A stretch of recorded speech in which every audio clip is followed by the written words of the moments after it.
I don't have any children, which is for the best. And just a constant source of comfort for me. And there's a lot of reasons for it, but I mean, I am a little uncomfortable around kids. There's like this one thing. Listen, before I tell you this next thing, it's like, it sounds a little harsh, but I'm about to tell you a thing that I did. Like, think about the thing that you don't want to tell people that you did, right? And I'm going to tell you that. So just take that into account. Like, let's be cool about it. It was a long time ago, nobody was hurt. No, understand this. Nobody was hurt. But I did kind of, sort of, burn a baby with a cigarette once. And that sticks with me. I'm a little skittish around. It was an accident. I wasn't mad at the baby. It was a long time ago. I was 21 years old, and I was hanging out at a Narcotics Anonymous meeting. Now, I'm hanging out at Narcotics Anonymous because I have a drinking problem, but the chicks at Narcotics Anonymous are a lot cooler than the chicks at AA. That's just a good thing to know. You go to Alcoholics Anonymous, there are like doctors and lawyers there. There is some successful people, all right? I showed up at Narcotics Anonymous with an 87 Nissan Maxima and a part-time job at a supermarket. I might as well have been Fred Durst to these people. So I'm at this meeting, and there's this chick there, I think she likes me. So we're hanging outside the meeting, talking and smoking cigarettes. Then I get a very positive sign from her. She hands me her baby. You want to hook up with a single mother, you got to get that baby. So I'm holding the kid, and I'm like trying to look, comfortable or whatever. But then she takes off around the corner of the church to see somebody's new tattoo or some shit. Leaves me alone with this kid. So I'm like just looking at it, trying to make it smile or something. And my cigarette was hanging out of my mouth. And the tip of it, like, barely. I'm talking barely. Touched this kid's head. It didn't leave a mark or nothing. I didn't scar, but this kid started wailing, right? And then she's a good mom. She came running back around as soon as she heard. And I had knocked the ashes off by the time she got there. I think that's where I screwed up. I think I knocked too many ashes off the baby. There's already some ashes on the baby. And I give her back. He's like, there's no ashes on my baby. You been shaking my baby? She couldn't prove nothing.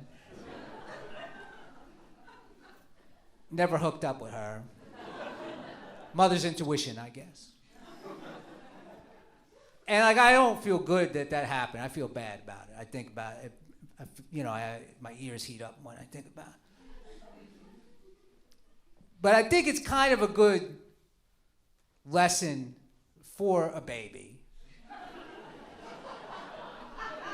Like, buckle up. Childhood's coming. Adults are kind of in control, but not really. You're kind of on your own. That's like, childhood's the worst. That's why another reason I don't want to have a kid is the kid world is brutal. And I made it out. I'm not going back in as a cop.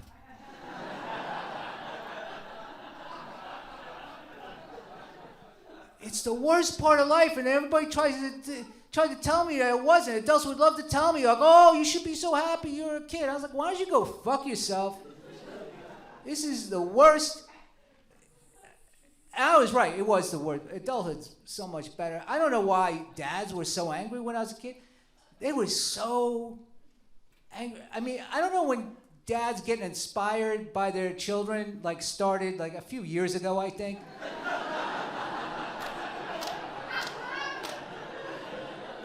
When I was a kid, dads were mad. Moms were not psyched either, but dads. Like, you want to go over to your friend's house, be like, hey, let's go over to your house. Be like, no, my dad's there. It's like, oh, yeah, we're not going anywhere near that house. There's a dad in that house.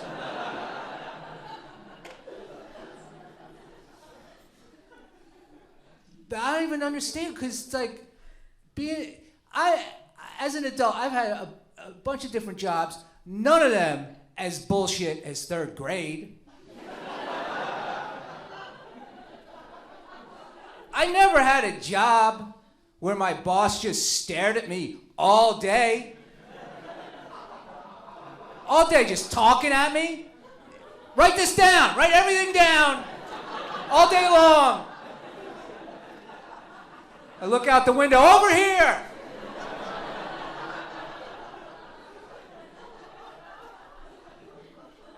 It's like any complaints that Amazon workers have, are like, oh, we can't eat when we want, and we can't go to the bathroom, and they're always watching us. I'm like, that sounds like third grade.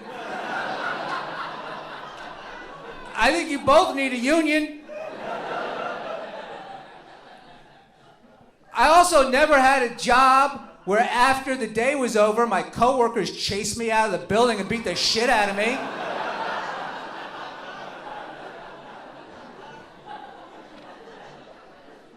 That happened all the time.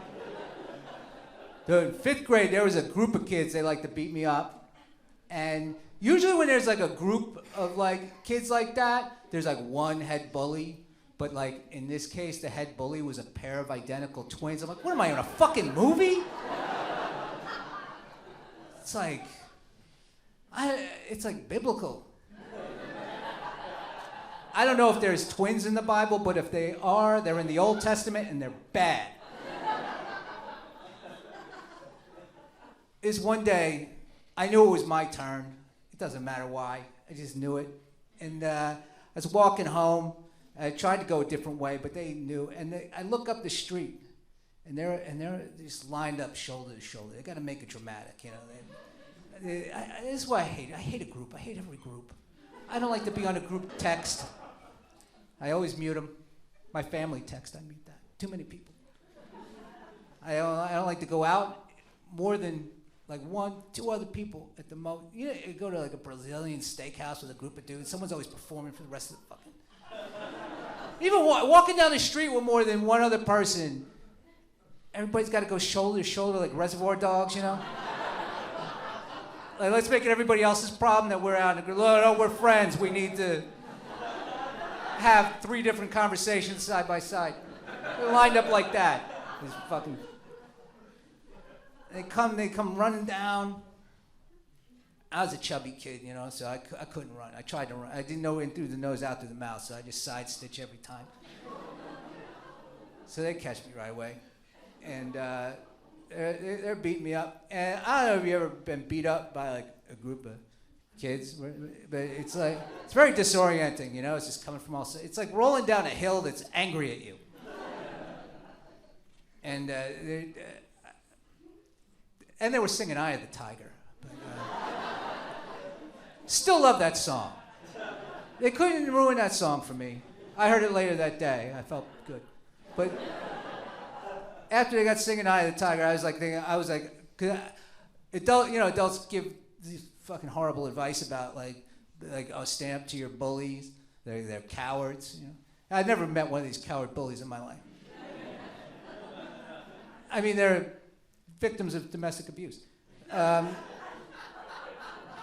know that. That's what makes you want to hit people. But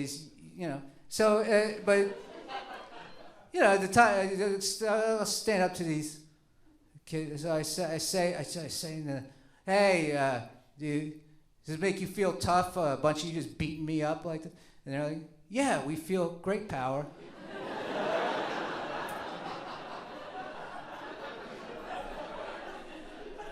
And I've never seen anybody more happy in my life than these kids beat me up. So, I mean, and they always give terrible advice, these fucking adults. They'd say, oh, if a girl's mean to you, that means she likes you. That's what people talk. And then sometimes they just want to punch you too. This girl used to hit me up. She would punch me in the hallway. And everybody, I mean, I was told maybe she probably likes you. And so one day she goes to punch me in the head, and she was strong. It hurt. And I was like, so you want to go to like the movies or something?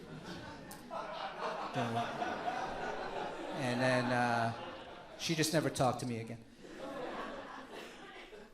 But I went to Catholic school, which should just be illegal, you know.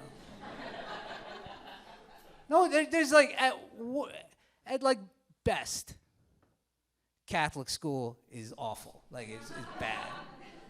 You know, at worst, you see the news. That never happened to me. I never had a priest like touch me.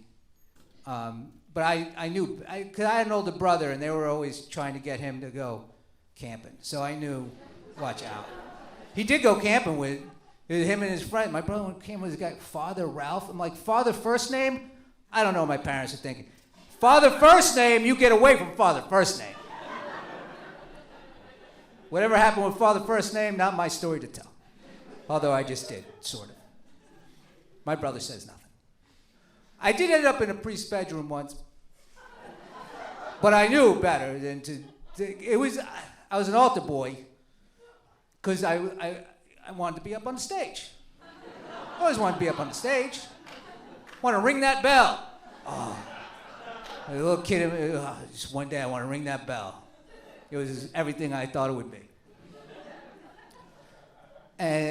But one time after Mass, the priest was like, oh, you need me and the other altar boy to go back. And I didn't know the other altar boy. We were just together on this one job. And we go to the rectory, and I don't remember exactly how he's like showing us around. Like, let me show you around the rectory. And I guess he wanted me to see the saddest bedroom I've ever seen in my life. Like, it's like closet, like twin bed, like thin mattress. One picture on the wall of guess who? Jesus. Like, don't you have any other interests? Put a Corvette up there or something. Like, even in his closet, just like more priest clothes. I don't know. And I figured if he tried to make a move, I'd push the other kid and run. I mean, I was just hoping to get some candy out of this whole deal. Yeah, but if he was probably after the other, if he was after anybody, the other kid was better looking than me. But then there was a phone call, and he had to go give somebody last rites, so saved by the bell.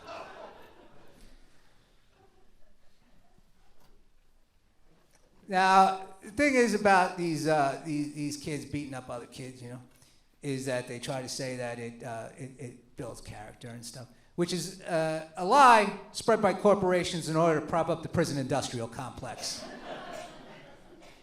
But what do? You can't stop it, really. There's bullies. There's just always bullies. There's more. And I think the only way to stop it is to end childhood. I think it's a good idea. I think it's an outdated like phase of life. It's supposed to prepare you for adulthood. It doesn't. Adulthood prepares you for adulthood. It's nothing, you know, it's like childhood, you gotta worry about friends, going to party.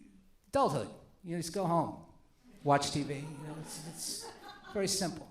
Just and most jobs I had, I could have done most jobs I've had, like when I was like 10. I'm gonna be really honest.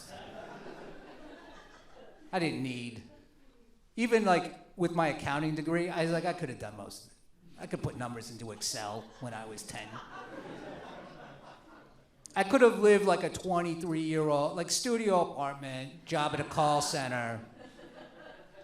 And then you just kind of, you know, you could go out there. You're on your own. It's nice.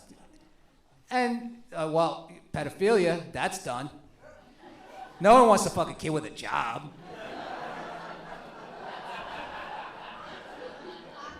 Who's gonna like abduct a kid making $47,000 a year in a cubicle? No way. You pull up and be like, hey, you want to see a puppy? I'm like, I don't need vet bills now. I gotta get home and watch Chicago Med. Broadcast TV's coming back. You take away childhood. We're watching all those Chicago shows.